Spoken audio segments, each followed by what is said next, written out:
እስራኤል ፈልገዋለሁ የምትለውን በተለይም ደግሞ እነሱ በሚያወጡት ደረጃ ከፍተኛ ደረጃ ላይ የምታስቀምጠው ታርጌቷን ስትራይክ ልታደርግ ስትል አካባቢው ላይ እስከ 100 የሚደርስ ሲቪሊያን ቢኖርም ያ ጥቃት እንዲፈጸም ፍቃዷን ትሰጣለች። ዓለም ላይ ትልቅ ጦርነት ከተከሰተ የአሜሪካን ኢኮኖሚ ሁሌም ያድጋል። የ80 ሚሊዮን ሰዎችን ህይወት የቀጠፈው የሁለተኛ ዓለም ጦርነት ባይኖር ፈጽሞ አሜሪካን የዓለማችን የግዙፍ ኢኮኖሚ ባለቤት ሀገር አትሆንም ነበር። ዶክተር ቴዎድሮስ አዳነም በዚህ መንገድ ያላቸውን ፍቅር ለሱ አሳይተዋል። ኢትዮጵያኖች ታሪክ ሰርታችኋል፣ እንኳን ደስ አላችሁ።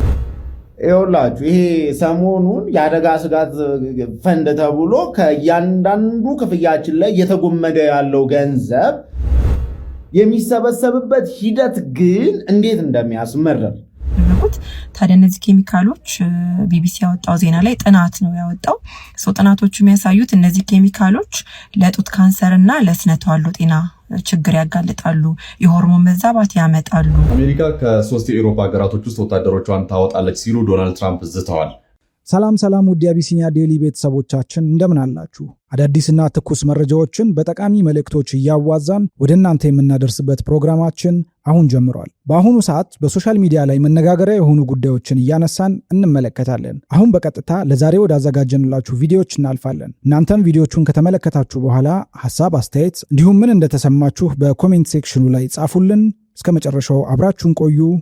አቢሲኒያ ዴይሊ። ዶክተር ቴዎድሮስ አዳነም በዚህ መንገድ ያላቸውን ፍቅር ለሱ አሳይተዋል። ኢትዮጵያኖች ታሪክ ሰርታችኋል፣ እንኳን ደስ አላችሁ። ትናንትና እንደሚታወሳችሁ እንግዲህ አንድ ቪዲዮ ሰርቼ ነበር። ይህም እንግዲህ ኢትዮጵያ የሆነውና የመጀመሪያው የኢትዮጵያ ኢንተርናሽናል ቲክቶከር የሆነውን የቃሉ ቦቲክስን ተንተርሶ በዚህ መልኩ ይህ የራሱን የሆነ የፋሽን ብራንድ ያለው ግለሰብ ቪዲዮ ሰርቶ ነበር። ለዚህም ኮንተንት ባለቤት ለቃሉ ቦቲክስ ምንም አይነት ሪኮግኒሽን ሳይሰጥ ቪዲዮ ሰርቶ ነበር። አክቹሊ እኔ ገና ቪዲዮን ዲስከቨር ሳላረገው ነበር ኢትዮጵያኖች ወደዛ መጉደፍ የጀመሩት ወደ ኮመንት መሄድና የዚህ ኮንተንት ባለቤት ኢትዮጵያዊ እንደሆነና ታዳጊ ልጅ እንደሆነ ፎቶውን በዚህ መልኩ በማስቀመጥ ብዙዎች እንግዲህ ኮመንት እያደረጉ ነበር። እኔም ተናግሬ ነበር፣ እኔም ሄጄ ኮመንት አድርጌ ነበር። ታዲያ ዛሬ አዲስ የሰራውን ቪዲዮም ሆነ ትናንትና የሰራው ቪዲዮ በዚህ መልኩ እንግዲህ በኮመንት ተጥለቅልቆ ነበረ። በነገራችን ላይ ኢትዮጵያኖች ብቻ አይደለም ኮመንት ሲያደርጉ የነበሩ በዓለማችን ላይ የሚገኙ የተለያዩ ዜግነትና የተለያዩ ሀገራት የሚኖሩ ሰዎች የቃሉ ቦቲክስን ከዚህ በፊት ቪዲዮ የተመለከቱ ሰዎች ኮፒራይት ነው፣ የልጁ ንብረት ነው፣ እሱንም አፕሪሺየት ማድረግ አለበት፣ ሪኮግኒሽን መስጠት አለበት ብለው ኮመንት ሲያደርጉ የነበሩት። ታዲያ በተጨማሪ ይሄም የሚያሳየው ልጃችን ኢንተርናሽናል እንደወጣ ነው፣ አንዱ ፕሩፍ ነው። ታዲያ እሱም የሰራውን ስህተት አምኖ በዚህ መልኩ እንግዲህ አዲስ በሰራው ቪዲዮ ላይ ዲስክሪፕሽን ላይ በዚህ መልኩ አስቀምጧል። ብዙ ኢትዮጵያኖች ለሰጣችሁኝ ኮመንት እጅግ በጣም ነው አድርጌ ማመሰግናችሁ። የብቻ አይደለም ፀሐያማ ወደ ሆነችው ኢትዮጵያ መምጣት ፈልጋለሁ፣ ኢትዮጵያ መጎብኘት ፈልጋለሁ። መጎብኘት ብቻ አይደለም ይህንን ኮንተንት የፈጠረውና የዚህ ኮንተንት ባለቤት ከሆነው ከቃሉ ቦቲክስ ጋር ቪዲዮ መስራት ፈልጋለሁ። ፎሎ ስላደረጋችሁና ሰብስክራይብ ስላደረጋችሁ በጣም ነው ማመሰግነው ብሏል። ባይ ዘ ዌይ ፎሎ በጣም ጨምሯል። ዋናው ነገርና ስራችን እንደሰራን የሚያሳየው ግን ለቃሉ ቦቲክስ የሚገባውን ክብርና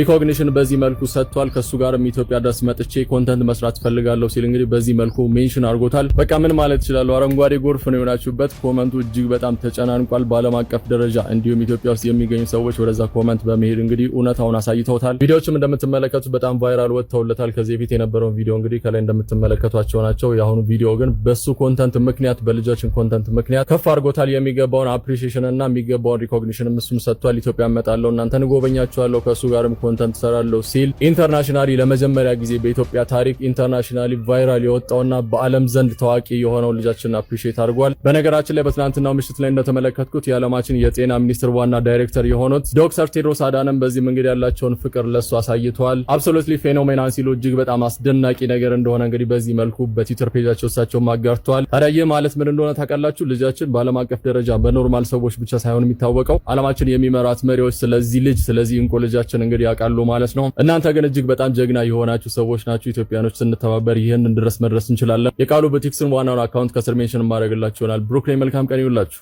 መሻችሁ ይኸውላችሁ ይሄ ሰሞኑን የአደጋ ስጋት ፈንድ ተብሎ ከእያንዳንዱ ክፍያችን ላይ እየተጎመደ ያለው ገንዘብ ሼር ኮፒ ሊንክ ያደረጋችሁ በደንብ ልክ አዋጁ ሲጸድቅ ስንጮ ነበረ። ታስታውሱ ከነበረ ኢትዮጵያ ከዜጎቿ ሰብስባ ልክ እንደ ዩኤስኤድ አይነት ኢትዮ ኤድ የሚባል ለጎረቤት ሀገራት ሁሉ ለነ ኬንያ፣ ለነ ደቡብ ሱዳን ሁሉ ለአደጋ ጊዜ የሚሆን ፕሮጀክት ነው ተብሎ ነበር የተነገረን። ታስታውሳላችሁ? ያኔ አረባካችሁ ስንል ነበረ ሁላችሁም እንደምታስታውሱት። አሁን የሚሰበሰብበት ሂደት ግን እንዴት እንደሚያስመርር ይኸውላችሁ። አንድ ሰው ደሞዝ ሲከፈለው ከደሞዙ ላይ ለአደጋ ስጋት ፈንድ ተብሎ ይቆረጥበታል። ከዚያ ያ ሰውዬ መጥቶ ለማንኛውም ጉዳይ በባንክ በኩል ክፍያ ሲፈጽም ከዚያም ከሚፈጽመውም ክፍያ ላይ ይቆረጥበታል። እንደገና እሺ ካርድ ሉምላ ልገልገል ብሎ ስልክ እንትን ሲል በቴሌና በሳፋሪኮም በኩል ተደርጎም ይቆረጥበታል። እና አንድ ሰው ምናልባትም የሆነ ግማሽ ያህሉን ይመስለኛል አደጋ ስጋት ፈንድ ተብሎ የሚቆረጥበት ትንንሽ ቢሆንም በሳንቲም በምናምን ቢሆንም ግን ሲደመር ትልቅ ብር ነው። እንዴ የአደጋ ስጋት ፈንድ ብላችሁ አደጋ ውስጥ ነው እየጨመራችሁ ነው ያለ። የምሬን ነው። ሰላም እንዴት ናችሁ? ዛሬ ቢቢሲ አንድ ያወጣውን አርቲክል ላሳያችሁ ነው። በቅርቡ ያወጣው ዜና ላይ ስለ ሂውማኔር አደገኛነት ያወጣው ዜና አለ። እንግዲህ ሂውማኔር በተለይ አሁን ላይ በጣም ብዙ ሰው ነው የሚጠቀመው እኛም ሀገር፣ እኔም ፐርሰናሊ ተጠቃሚ ነኝ እና ቢቢሲ ያወጣው መረጃ ምንድን ነው የሚለው ሂውማኔር ላይ ብዙ ኬሚካሎች አሉ የሚደረጉ። ኬሚካሎቹ የሚደረጉት ለምንድን ነው? ያው ለምሳሌ ሲተኮስ ምን ሲል እንዳይቃጠል ቆንጆ ሆኖ እንዲቆይ የሚያደርጉ ኬሚካሎች አሉና እነዚህ ኬሚካሎች በጣም ብዙ ናቸው። ወደ 50 ኬሚካሎች ነው አይደንቲፋይ የተደረጉት። ታዲያ እነዚህ ኬሚካሎች ቢቢሲ ያወጣው ዜና ላይ ጥናት ነው ያወጣው። ጥናቶቹ የሚያሳዩት እነዚህ ኬሚካሎች ለጡት ካንሰር እና ለስነ ተዋልዶ ጤና ችግር ያጋልጣሉ፣ የሆርሞን መዛባት ያመጣሉ። ለምንድነው? እነዚህ ኬሚካሎች ሲተኮስ በጭስ መልክ ጸጉሩ ሲተኮስ ወይም ደግሞ ጸጉሩ የፈላ ውሃ ውስጥ ሲደረግ ያ ኬሚካል ወደ ውጭ ወጣና እንተነፍሰዋለን። ሌላው ደግሞ ላያችን ላይ እንደዚህ ተሰፍቶ ሲቆይ ቆዳችን ጋር አንገታችን ጋር ንክኪ ስለሚፈጥር ወደ ውስጥ ወደ ሰውነታችን ይገባል። ይሄ ደግሞ ለካንሰርና ለስነ ተዋልዶ ችግር ለሆርሞን መዛባት ያጋለጣል የሚል ነው እንግዲህ ጥናቱና እነዚህ ቨርጅን የሚባሉ ሂውማኔሮች ደግሞ አሉ። ቨርጅን ማለት ምንም ኬሚካል ፕሮሰስ ያልተደረጉ ከሴትዮዋ ላይ ቀጥታ ተላጭቶ ተወስዶ ኬሚካል ሳይነካቸው የሚጠቀሟቸው ማለት ነውና እነዚህ ራሱ ከኬሚካል ነፃ አይደሉም የሚል ነው እንግዲህ የወጣው ዜና። የኮስሞቲክ ውጤቶች ላይ ጥብቅ ቁጥጥር ነው የሚደረገው፣ ግን የሂውማን ሄር ላይ እንደዚህ አይነት ጥብቅ ቁጥጥር እንደማይደረግና ጎጂ የሚባሉ ኬሚካሎች ሂውማን ሄር ላይ እንደተገኘ ነው እንግዲህ ጥናቱ የሚያሳየው። እዚህ ላይ የምታዩት ኢትዮጵያ ያለባት ጠቅላላ ዕዳ ነው 75.8 ቢሊዮን ዶላር። ካለባት ጠቅላላ ዕዳ 35.4 ቢሊዮኑ የውጭ ዕዳ ነው። እስቲ ዛሬ ከማን ዕዳ እንዳለብን ቪዥዋላይዝ አድርገን አንድ ላይ እንየው። ላይክና ሼር ማድረግ እንዳትረሱ። የኢትዮጵያ አበዳሪዎች ለሶስት ይከፈላሉ፣ ሀገሮች፣ ተቋሞችና የግል አበዳሪዎች። ከሀገሮች እንጀምር። ሀገሮች ለሁለት ይከፈላሉ፣ ፓሪስ ክለብ እና ነን ፓሪስ ክለብ። ከፓሪስ ክለብ 4.7 ቢሊዮን ዶላር ዕዳ አለብን። ፓሪስ ክለብ ውስጥ እነ አሜሪካ፣ ጣሊያን፣ ፈረንሳይ፣ ኮሪያ እና ሌሎች አሉበት። ከዛ ውስጥ ትልቁ ዕዳችንን የያዘችው አሜሪካ ናት 1.9 ቢሊዮን ዶላር። ከነን ፓሪስ ክለብ ደግሞ 8.5 ቢሊዮን ዶላር ተበድረናል። ውስጡ እነ ቻይና፣ ህንድ፣ ቱርክ፣ ሊቢያ፣ ቡልጋሪያ ብቻ ከነን ፓሪስ ክለብ ውስጥ ትልቁ አበዳሪያችን ቻይና ናት 7.4 ቢሊዮን ዶላር። ቀጣይ ደግሞ ተቋሞች ናቸው። ከተቋሞች 17 ቢሊዮን ዶላር ዕዳ አለብን። ውስጡ የአፍሪካ ልማት ባንክ፣ የአውሮፓ ኢንቨስትመንት ባንክ፣ ዓለም ባንክ፣ ሰፈሩ ሳይሆን ተቋሙ እነ IMF እና ሌሎች አሉበት። ከተቋሞች ትልቁ አበዳሪያችን ዓለም ባንክ ነው 12.7 ቢሊዮን ዶላር። በመጨረሻ ላይ ያሉት የግል አበዳሪዎች ናቸው። ከግል አበዳሪዎች 2.1 ቢሊዮን ዶላር ብቻ ነው ዕዳ ያለብን። የሆነ ነገር ግን ላሳያችሁ። እቺ የ1 ቢሊዮን ዶላር ቦንድ ቀኗ ደርሷ መክፈል ስላልቻልን ብቻ ነው ካልከፈላችሁ ብለው አስጨንቀውን ከIMF ጋር የኢኮኖሚክ ሪፎርም የገባ ነው። ለማንኛውም ሪስፖንስብል ላልሆነ ሰው እንዳታበድሩ። አፍሪካ የነዳጅ አማካኝ ዋጋ 1 ዶላር ከ17 ሳንቲም ሲሆን ኢትዮጵያ ግን ከ1 ዶላር ባነሰ በ0.63 ዶላር ብቻ እያቀረበች እንደሆነ ታውቃላችሁ። እሱን ተውትና ኢትዮጵያ የራሷ ኦይል ሪፋይነሪ ወይም ደግሞ የነዳጅ ማጣሪያ እንደነበራት ታውቁ ነበረ? በ1959 በአፄ ኃይለሥላሴ ዘመነ መንግስት የተገነባ የኦይል ሪፋይነሪ ነበረን፣ በራሽያ ኢንጂነሮች ማለት ነው። እንግዲህ የት ነው ቦታው? አሰብ ውስጥ ነው፣ ኤርትራ ውስጥ ማለት ነው። ከዛም ከ1959 ጀምሮ ኤርትራ ከኢትዮጵያ ተገንጥላ እስክትሄድ ድረስ እያገለገለን እየተጠቀምንበት ነበረ። በዋናነት የኦይል ሪፋይነሪ ወይም ደግሞ የነዳጅ ማጣሪያ ተገንብቶ የነበረው የሀገር ውስጥ ፍጆታን ለመሸፈን ተብሎ ነበረ። በአመት እስከ 500,000 ሜትሪክ ቶን ያክል ኦይልን ሪፋይን ማድረግ ይችል ነበረ። በ1959 ዓመተ ምህረት እንደ ኢሮፒያን አቆጣጠር በአሰብ ፖርት አካባቢ 500,000 ሜትሪክ ቶን ማጥራት የሚችል ሪፋይነሪ ኢትዮጵያ ገንብታ ነበር። በኋላ ደግሞ አፕግሬድ ተደርጎ እስከ 800,000 ሜትሪክ ቶን ያክል ኦይልን ሪፋይን ማድረግ ወይም ደግሞ ማጣራት ይችል ነበር ማለት ነው። ያ ማለት በቀን እስከ 18,000 በርሜል ያክል ማጣራት የሚችል የኦይል ሪፋይነሪ ወይም ደግሞ የነዳጅ ማጣሪያ ነበረ ማለት ነው። ከዛም ኤርትራ ከኢትዮጵያ ተገንጥላ ስትሄድ እንግዲህ እንደነገርኳቸው አሰብ ላይ ነበር ተገንብቶ የነበረው። አሰብ ወደቡንም የኦይል ሪፋይነሩንም አብራ ይዛ ሄደች ማለት ነው። ነገር ግን ኤርትራ እየተጠቀመችበት አይደለም፣ ለእኛም እያገለገለን አይደለም። አሁን ፕላንቱ ወይም ደግሞ ይሄ ማጣሪያ ዝም ብሎ ዝጎ ተቀምጦ ነው ያለው ማለት ነው። በዚህ ሰዓት ሰበር መረጃ ተሰምቷል። በኢየሩሳሌም በክርስቲያኖች ላይ እየደረሰ ያለው ጥቃት ማየሉን ተከትሎ የግሪክ ኦርቶዶክስ ቤተክርስቲያን ከፍተኛ ስጋት ውስጥ መግባቷን እየገለጸች ትገኛለች። መረጃውን በዝርዝር ላጋራችሁ። በዚህ ሳምንት አንዲትን መነኩሴ በመግፋትና በመምታት አረመኔያዊ ጥቃት የፈጸመ አንድ አይሁዳዊ ግለሰብ በቁጥጥር ስር መዋሉ ተሰምቷል። ይህ ክስተት ግን በቅድስት ከተማዋ ለሚኖሩ ክርስቲያኖች የደህንነት ስጋት መባባስ ማሳያ ሆኗል ተብሏል።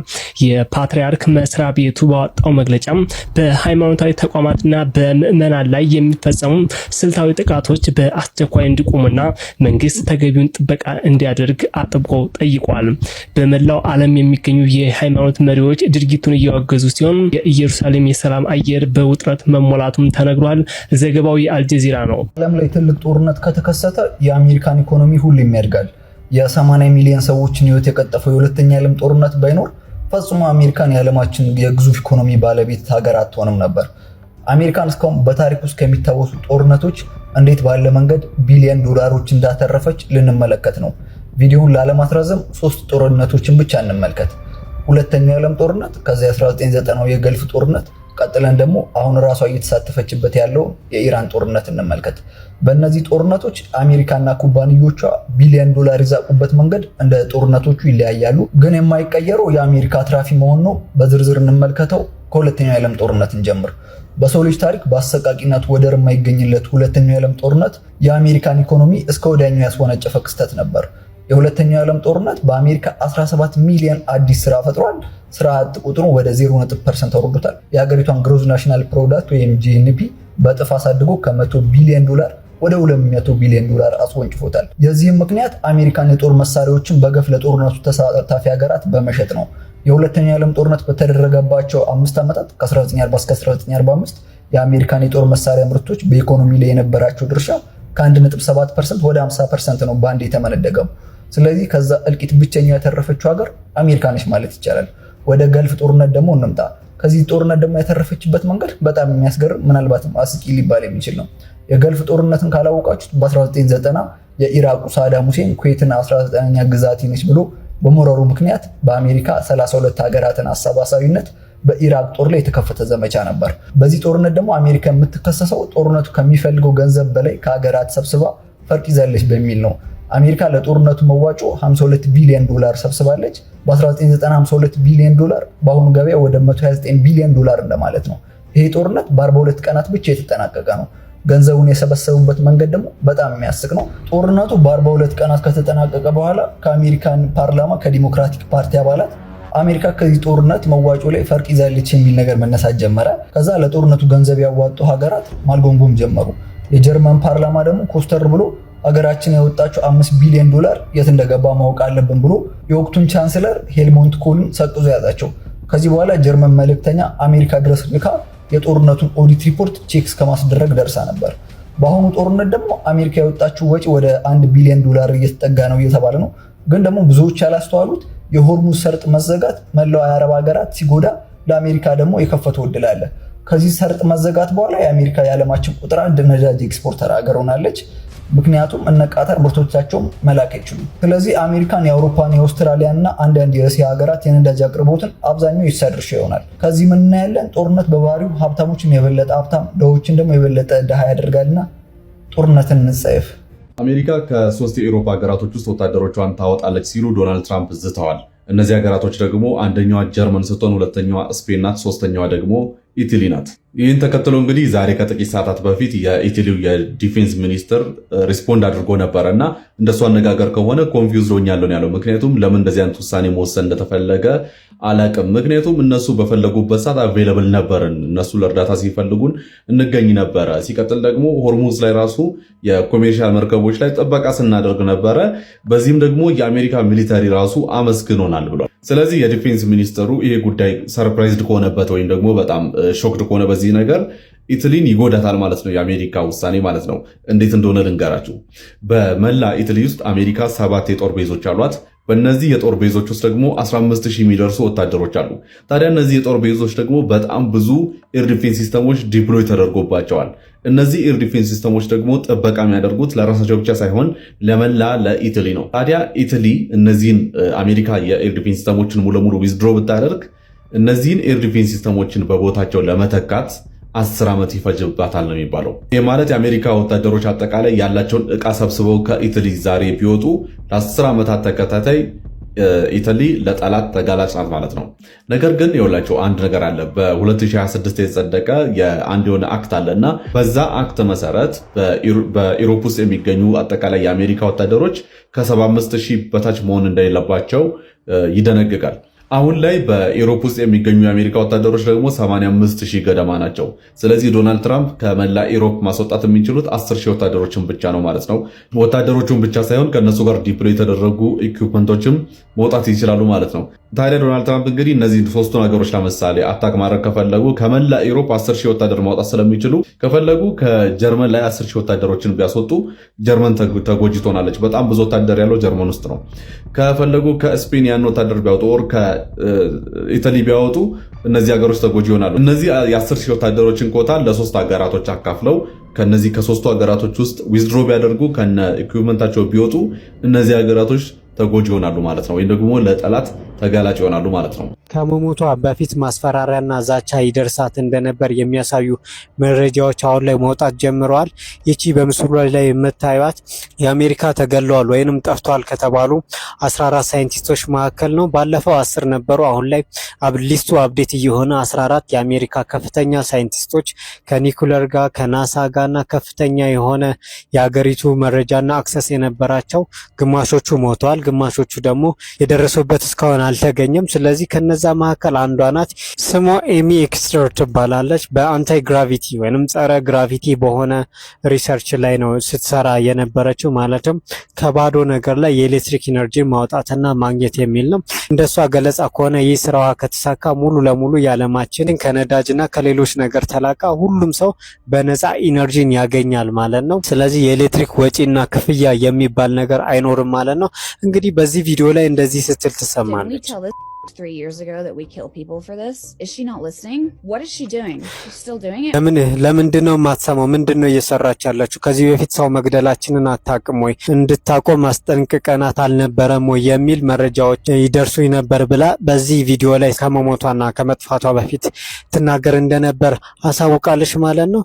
ከዛ በተጨማሪ ከመሞቷ በፊት ፖስት ያደረገችው ጽሑፍ ነበር። እዚህ ፖስት ላይ ራሷን ገላለች ወይንም አጥፍታለች የሚል መረጃን ካያችሁ ይሄ እኔ ያላረኩት ወይም ራሴ ላይ እንዳላደረኩት እወቁ የሚልም ፖስት አርጋ ነበር ማለት። የአሜሪካ የደህንነት መስሪያ ቤቶች ይህንን ነገር መርምረው ለትላንትና ሪፖርት እንዲያቀርቡና ለኮንግረስ እንዲያሳዩ ተብሎ ነበር። ይህ ነገር እስካሁን ምንም ያቀረቡት ነገር የለም። የዋይት ሃውስ ፕሬስ ሴክሬታሪ እንደገለጸችው ከሆነ የማንፈነቅነው ድንጋይ የለም ብላለች። ይህንን እውነት ለማውጣት ትራምፕም ሪፖርት እንዲቀርብለት እየጠየቀ ይገኛል። አዳዲስ መረጃዎች የሚወጡ ከሆነ ማሳውቃቸው እስራኤል እፈልገዋለሁ የምትለውን በተለይም ደግሞ እነሱ በሚያወጡት ደረጃ ከፍተኛ ደረጃ ላይ የምታስቀምጠው ታርጌቷን ስትራይክ ልታደርግ ስትል አካባቢ ላይ እስከ 100 የሚደርስ ሲቪሊያን ቢኖርም ያ ጥቃት እንዲፈጸም ፍቃዷን ትሰጣለች።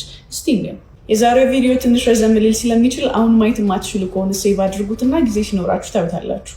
ያለፉትን 10 እና 15 ዓመታት እስራኤል የምታከናውናቸውን ጦርነቶችም ይሁን ኦፕሬሽኖች የምታደርገው ከሰው ይልቅ በኤአይ ላይ ተደግፋ ነው። እስራኤል ሚሊተሪ የፈጠራቸው 3 አይነት አልጎሪዝሞች አሉ። አንደኛው ለምሳሌ ላቨንደር ይባላል። ይሄኛው ማለት ነው ይሄኛው በእስራኤል ታርጌት ውስጥ የሚገቡ ወይም እስራኤል የምትፈልጋቸውን ሰዎች ከቶታል ፖፑሌሽኑ ፈልጎ የሚያገኙበት ሲስተማቸው ነው። ትኩረቱ ግለሰቦች ላይ ነው። ያ ግለሰብ ከሃማስ ከሂዝቦላ ወይም እስራኤል ጠላቴ ከምትላቸው ሰዎች ጋር ወይም ድርጅቶች ጋር ግንኙነት አለው ወይ የሚለውን ቁጭ ብሎ የሚያጠና ሲስተም ነው። እነዚህም መረጃዎችም ለምሳሌ ከስልኮች ላይ ከጂፒኤስ ከሶሻል ሚዲያ እንዲሁም ደግሞ ስለዛ ሰውዬ ሬከርድድ ሆኖ የተመዘገቡ መንግስት ጋር ያሉ ፋይሎችን በማገላበጥ ነው እንግዲህ ያ ሰው ታርጌት ነው ወይስ አይደለም የሚለውን ከ1 እስከ 100 ደረጃ ያወጣና ታርጌት ነው ወይስ ታርጌት አይደለም የሚለውን ለእስራኤል ኮማንደሮች የሚያሳውቀው። በ2024 እስራኤል ጋዛ ላይ በነበራት ኦፕሬሽን ከጋዛ ፖፑሌሽን እንግዲህ 2.3 ሚሊዮን አካባቢ ነው የጋዛ ነዋሪዎች የሚገመቱት። ከነዛ ሰዎች ውስጥ በሰከንዶች ውስጥ ነው 37,000 የሚሆኑ ታርጌቶችን ለይቶ ያወጣው። ሌላኛው ሲስተማቸው ደግሞ ዚያር የምታዩት ጋስፕል ይባላል። ይሄኛው ሰዎች ላይ ሳይሆን የበለጠ ትኩረቱ ስትራክቸሮች ላይ፣ ህንፃዎች ላይ ወይም ደግሞ አንደርግራውንድ የሆኑ ዋሻዎች ላይ እንደዚህ አይነት ግንባታ ቦታዎች ላይ ነው ትኩረቱን የሚያደ የሚያደርገው ለምሳሌ አንድ ህንፃ ባለቤቶቹ ማን ናቸው፣ እነማን ናቸው ተከራይተውበት የሚኖሩት የሚለውን የአመታት ዴታ ነው እንግዲህ አንድ ላይ አስልቶ ለኦፊሰሮች ወይም ለኮማንደሮቹ የሚያቀርበው። ይህን ሲስተም ከመፍጠራቸው በፊት 20 ሰዎች አንድ ላይ ተሰብስበው በአመት እስከ 100 ታርጌቶችን ነው ማክሲመም ከ50 እስከ 100 ታርጌቶችን ነው አይደንቲፋይ ማድረግ የሚችሉት። ይህ ሲስተም ከመጣ በኋላ ግን ከ10 እስከ 12 ቀን በሚሆነው ጊዜ ውስጥ ነው ከ100 እስከ 200 ታርጌቶችን አይደንቲፋይ አድርጎ ለወታደሮቹ ወይም ለኮማንደሮቹ የሚያቀርበው። ሶስተኛው ሲስተማቸው ደግሞ ዌዝዳሪ ይባላል። ይሄኛው ከኋላ ሆኖ የሚሰራ ሲስተም ነው።